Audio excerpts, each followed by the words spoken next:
vous dira de ce qu'il faut faire. D'accord. Donc à ce sujet, d'ailleurs, pour ceux qui ne l'auraient pas en tête, quand le contrôle vous dit quelque chose, c'est assez bon de le noter. Une rivière, ça ressemble à une rivière, et 2 kilomètres plus loin, c'est exactement pareil que 2 kilomètres avant. Donc on a très vite l'impression qu'on est perdu. Donc il faut savoir combien de temps ça va vous prendre de rejoindre la zone de l'objectif, d'où la préparation. On a parlé ensemble en coaching d'une préparation rapide. Quand vous approchez de la crête, vous commenciez à voir de plus en plus les choses qui sont derrière. Si vous en voyez de moins en moins, c'est que ça passera pas. Ça, ceux qui font du planeur le savent.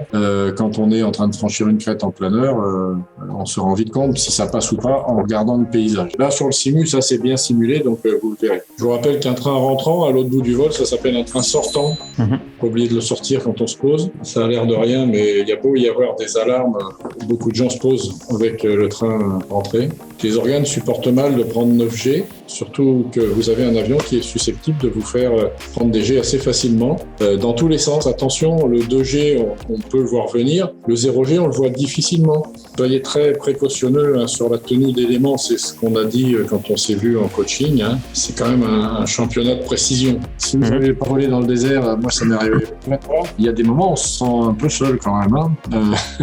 Il y a pas grand-chose. Il faut vraiment croire à sa vitesse et croire à son cap et le tenir pour voir. C'est très mauvais de mettre l'objectif à midi. Il faut essayer de passer par le travers. Donc ça, pensez à le faire parce que sinon ça va être compliqué pour décompter et même pour observer. Vous pouvez voler au ras des briques, mais je vous interdis de vous planter. Là, c'est les autres teams qui se plantent. Nous, on s'est pas planté, donc on va continuer à pas se planter. Vous avez réussi à manger quand même? Oui, en vitesse. En vitesse, bon ça va, il n'y a pas que les coachs qui mangent en vitesse alors. C'est joli la côte à Tarfaya, là. Vous n'êtes pas sensible. C'est très désert, il y a moins de... Là, ils ont déforesté un paquet. Là, c'est plutôt les arbres qu'il faut chercher. Voilà. Bon vol, profitez bien. Tout à l'heure. Amusez-vous bien.